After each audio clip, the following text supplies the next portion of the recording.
ওনার যেটা হয়েছে, ওনার ডান পায়ে হাঁটুতে লিগামেন্ট ইনজুরি আছে। হ্যাঁ, লিগামেন্ট কাকে বলে দেখেন, এই যে হাড় না, এই হাড়গুলোকে দেখেন এই যে এরকম দড়ির মতো বাঁধা, দেখছেন? এই যে দুইটা হাড়, এইটাকে লিগামেন্ট বলে। এই যে এরকম চারটে বড় লিগামেন্ট থাকে। এই যে দেখেন এই দুই পাশে দুটো, এই পাশে একটা, এই পাশে একটা, আর এই যে এই সামনে একটা হাড়। হ্যাঁ, ঠিক আছে, আর এই যে পিছনে একটা, ঠিক আছে। এই চারটে লিগামেন্ট থাকে। এই লিগামেন্ট কিন্তু এক্সরেতে দেখা যায় না, যে জন্য আপনারা এমআরআই করছেন। হ্যাঁ, তাহলে এই যে হাড় দেখা যাচ্ছে, দেখেন উপরে একটা হাড়, নিচে একটা হাড়, এই পাশে একটা, আর সামনে একটা। হ্যাঁ, এই শুধু চারটে হাড় দেখা যাচ্ছে, এবারে কিন্তু আর কিছু এই যে এক্সরেতে দেখা যাচ্ছে না। দেখা যাচ্ছে কোথায়? এমআরআই। এমআরআই দেখা যাচ্ছে যে হাড়গুলো এরকম দড়ির মতো বাঁধা থাকে, এগুলোকে আমরা লিগামেন্ট বলছি। এখন উনি পড়ে গেছে 4.5 বছর আগে। হ্যাঁ, হয়তো সেই সময় পুরোপুরি লিগামেন্টটা ছেড়ে নেই, কিন্তু এখন আমরা যে দেখলাম, এখন দেখলাম কি ওনার একটা লিগামেন্ট পুরোপুরি ছিঁড়ে গেছে, সেটা হচ্ছে এই লিগামেন্টটা, এটাকে বলি আমরা এসিএল। হ্যাঁ, এই যে সামনে যে লিগামেন্টটা থাকে, এই দুইটা হাড় বেঁধে রাখে, এটাকে বলি আমরা এসিএল, অ্যান্টেরিয়র ক্রুশিয়েট লিগামেন্ট। হ্যাঁ, পাশাপাশি ওনার এই দুই হাড়ের মাঝখানে দেখেন একটা নরম হাড় থাকে, এই নরম হাড়টাকে বলি আমরা মেনিসকাস। এই মেনিসকাসও তার ছেঁড়া আছে। হ্যাঁ, এই যে মিডিয়াল মেনিসকাস ছেঁড়া আছে। আচ্ছা, এখন তার পা একদমই লুজ। এই যে আমরা টান দিলাম, টান দিলে পা সামনের দিকে চলে আসতেছে। এই সামনের লিগামেন্টটা কি করে, এই হাঁটুটাকে সামনের দিকে যেতে দেয় না এই হাঁটুটা। হ্যাঁ, আর পিছনের লিগামেন্টটা পিছন দিকে যেতে দেয় না, কিন্তু আপনার এটা টান দিলে সামনের দিকে চলে যাচ্ছে। তার মানে এই লিগামেন্টটা 100% ছেঁড়া, ঠিক আছে, পুরোপুরি ছেঁড়া। এবং আপনি লাস্ট যে এমআরআইটা করছেন, ওই এমআরআইও দেখা যাচ্ছে যে এই লিগামেন্টটা পুরোপুরি ছেঁড়া। হ্যাঁ, আচ্ছা, এখন এই লিগামেন্ট ছেঁড়া নিয়ে তো আপনি এতদিন হাঁটতেছেন, তাই না?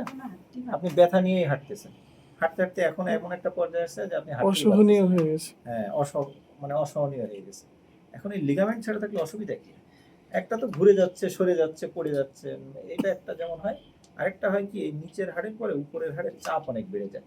চাপ বাড়লে কি হয়, এই যে দেখেন একটা স্বাভাবিক হাঁটু, স্বাভাবিক হাঁটু কি হয়, যে শক্ত হাড়ের নিচে নরম হাড়ের এরকম প্রলেপ থাকে, দেখছেন? একদম যখন নতুন রাস্তা তৈরি করে এরকম সমান থাকে। হ্যাঁ, এখন আপনি যখন এই লিগামেন্ট ছেঁড়া নিয়ে হাঁটবেন, তখন এই রাস্তাগুলো ক্ষয় হয়ে যায়। হ্যাঁ, এই যে দেখেন, এই যে দেখছেন এখানে এই যে ভেঙে ভেঙে গর্ত গর্ত হয়ে গেছে। হ্যাঁ, এই যে দেখছেন ক্ষয় হয়ে গেছে, এটা দেখেন, এটাও কতটা মসৃণ। হ্যাঁ, আর এটা ক্ষয় হয়ে গেছে। এখন আপনার ব্যথা হচ্ছে দুইটা কারণে, একটা হচ্ছে আপনার এই যে মেনিসকাসটা ছেঁড়া আছে, আর দ্বিতীয়ত হচ্ছে এই হাঁটুর ক্ষয়ের জন্য। এখন এই ক্ষয় যদি অনেক বেশি হয়ে যায়, তখন কিন্তু এ আর আগে ওই নর্মাল অবস্থায় আসে না। কিন্তু যদি আপনার ক্ষয়টা অল্প থাকে, তাহলে কিছু ওষুধপত্র খেলে, আরো কিছু ইনজেকশন আছে, কিছু পদ্ধতি আছে, সেগুলোর মাধ্যমে অনেকটাই রিকভারি হয়। কিন্তু ক্ষয় যদি অনেক বেশি হয়ে যায়, তাহলে কিন্তু হাঁটু আগের মতো একদম ফ্রি হয় না, মানে একদম ব্যথা মুক্ত হয় না, কিছু ব্যথা থেকে যায়। কারণ আমাদের কাছে অনেক রোগী আসে না শুধু হাঁটু ব্যথা নিয়ে, তার তো লিগামেন্ট ছেড়ে নেই বয়সের কারণে। এখন আপনার যেটা হয়তো আরো 15-20 বছর হওয়ার কথা, আগে পরে হওয়ার কথা ছিল, সেটা এখনই অনেকটা হয়ে গেছে, লিগামেন্ট ছিঁড়ছে তাই। আচ্ছা, তাহলে তার ব্যথাটা মূলত হচ্ছে এই মেনিসকাস ইনজুরির কারণে এবং লিগামেন্ট, এই হাঁটুর ক্ষয়ের জন্য। আচ্ছা, আর তার দেখেন ওই হাঁটুর চারিদিকে মাংস শুকাই গেছে কেন? এই লিগামেন্ট ছেঁড়ার কারণে। ঠিক আছে, এই এক্সরে দেখলেও বোঝা যাচ্ছে যে ওনার হাঁটু খানিকটা ক্ষয় হয়ে গেছে।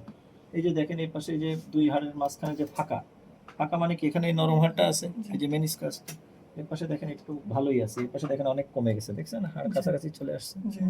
আচ্ছা, এখন বাবা আপনার বয়স তো 42 বছর। হ্যাঁ, বয়স যদি 55, 60, 65 হতো, তাহলে আমরা অন্যভাবে ভাবতাম।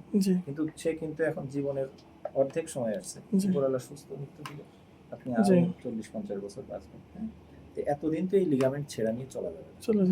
এখন কি করতে, এই লিগামেন্ট ঠিক করতে হবে। এখন আমাদের এখানে যদি একটা লিগামেন্ট কেটে যায় বা টেন্ডন কেটে যায়, আমরা কি করি, এটাকে মুখোমুখি এনে সেলাই দিই। কিন্তু এটা তো হাড়ের সাথে হাড়, এটাকে মুখোমুখি সেলাই দেওয়া যাবে না। এটাকে কি করতে হবে, নতুন করে একটা লিগামেন্ট তৈরি করে দিতে হবে। সেই লিগামেন্টটা যে এরকম দেখেন আমরা তৈরি করি, এই যে দেখেন একটা লিগামেন্ট আমরা তৈরি করছি, দেখছেন? এই লিগামেন্টটা আমরা কোথায় পাবো? এটা উপরওয়ালা আমাদের শরীরে কিছু অতিরিক্ত লিগামেন্ট দিয়ে দিছে এইসব কাজে ব্যবহার করার জন্য। এই লিগামেন্টটা আমরা হাঁটুর পাশ থেকে নিতে পারি, ওই গোড়ালির উপর থেকে নিতে পারি, এই থাইয়ের এখান থেকে নিতে পারি, যে কোনো একটা জায়গা থেকে আমরা এরকম একটা নিয়ে এরকম একটা লিগামেন্ট তৈরি করব। বুঝতে পারছেন? আচ্ছা, এবার এটা তৈরি করে এখানে সেট করতে হবে না? সেট করতে হলে তো উপরে একটা হাড়, নিচে একটা হাড়, এই দুইটা হাড়ের সাথে তো বাঁধতে হবে। তাহলে উপরের হাড়ের সাথে আমরা বাঁধি হচ্ছে এই যে দেখেন একটা বাটন দেখা যাচ্ছে, দেখছেন? এই যে এটাকে বলে এন্ডো বাটন। হ্যাঁ, এই যে গোল্ডেন কালারের, হ্যাঁ, জি এটা দিয়ে আমরা উপরের হাড়টার সাথে বাঁধি। আর নিচের হাড়ের সাথে বাঁধি কিভাবে আমরা, এই যে এরকম একটা স্ক্রু দিয়ে, হ্যাঁ, এটা বলে টিবিয়াল পোস্ট, ঠিক আছে। জি তাহলে এক্সরে করলে অপারেশনের পরে এক্সরেটা এরকম দেখা যায়। জি এই যে উপরে একটা সেই বাটনটা দেখা যাচ্ছে, এর মাঝখানে তো জি। লিগামেন্ট দেখা যাচ্ছে না, আর এই হচ্ছে পোস্ট, জি বুঝতে পারছেন, এরকম দেখা যায়। জি আচ্ছা, এখন যে মেনিসকাস যেটা ছেঁড়া, এই মেনিসকাসটা তো তার ছেঁড়া অনেক দিন হয়ে গেছে। এটা যদি আর্লি হয় তাহলে এটাকে সেলাই দেওয়া যায়, কিন্তু এখন ওই যে ছেঁড়াটাকে সেলাই দেওয়া যাবে না। এটা যতটুকু ছিঁড়ে গেছে ওইটা কেটে ফেলতে হবে। জি কেটে ফেললে ব্যথাটা অনেকাংশেই কমে যাবে, ঠিক আছে। আর পাশাপাশি ওনার আরেকটা যেটা সমস্যা, ওই যে আপনার মতো আপনার মায়েরও এই যে লিগামেন্ট লুজ, এই যে লেগে যাচ্ছে না আঙুল জি। টাঙুলগুলো, তাহলে আমরা যদি শুধু এসিএল ঠিক করে দেই তাহলে এটা আবার আরেক সময় ছিঁড়ে যাওয়ার সম্ভাবনা থাকবে। এই জন্য এটাকে সাপোর্ট দেওয়ার জন্য পাশাপাশি আরেকটা লিগামেন্ট করে দিতে হবে, এটাকে বলি আমরা এলইটি, হ্যাঁ। জি এটা যদি আমরা না করি তাহলে এই লিগামেন্টটা ছিঁড়ে যাওয়ার সম্ভাবনা থাকবে আবার, হ্যাঁ। তাহলে আমাদের এসিএল ঠিক করতে হবে, এই মেনিসকাস যতটুকু এটা কেটে ফেলতে হবে, জি পাশাপাশি আরেকটা সাপোর্টের জন্য এলইটি একটা লিগামেন্ট ঠিক করে দিতে হবে, জি বুঝতে পারছেন। এই তিনটা মিলে তার অপারেশন করতে হবে। এরপরও হাঁটু ক্ষয়ের জন্য কিছু ব্যথা তার থেকে যেতে পারে, সেটার জন্য পরবর্তীতে ব্যায়াম করতে হবে, নিয়ম কানুন মেনে চলতে হবে।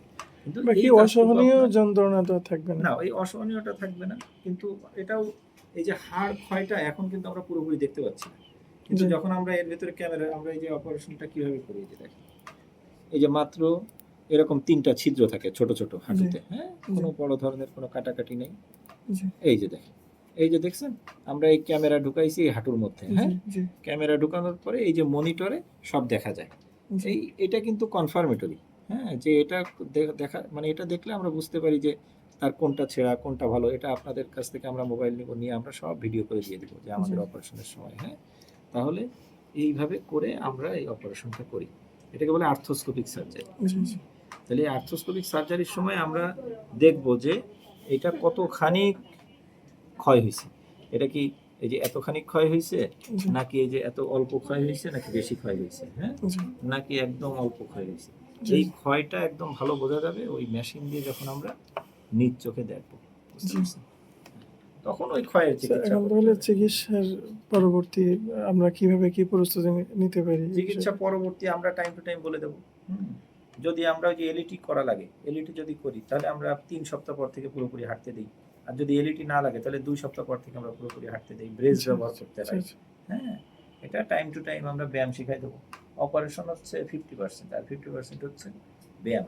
জি। আমরা তাকে ব্যায়াম দেখাই দেবো, ব্যায়াম করবে, নিয়ম আর কানুন স্যার মেনে চলবে। মানে একটা প্রশ্ন হলো যে এই অবস্থায় যদি অপারেশন না করা হয় তাহলে কি কেমন তাহলে ক্ষতি? ক্ষয় আরো বাড়তে থাকবে। বাড়তে বাড়তে একসময় আর হ্যাঁ, হাঁটতে পারবে না। বাড়তে থাকবে বলতে উনি তো 4 বছরে নিজেই দেখছেন যে যত দিন যাচ্ছে তত খারাপ হচ্ছে। জি জি এখন এই একসময় তো হাঁটা খারাপের আরো কষ্ট হয়ে যাবে, এই খারাপের সীমা কোথায় শেষ হবে এটা তো বলা যায় না। বলা মুশকিল।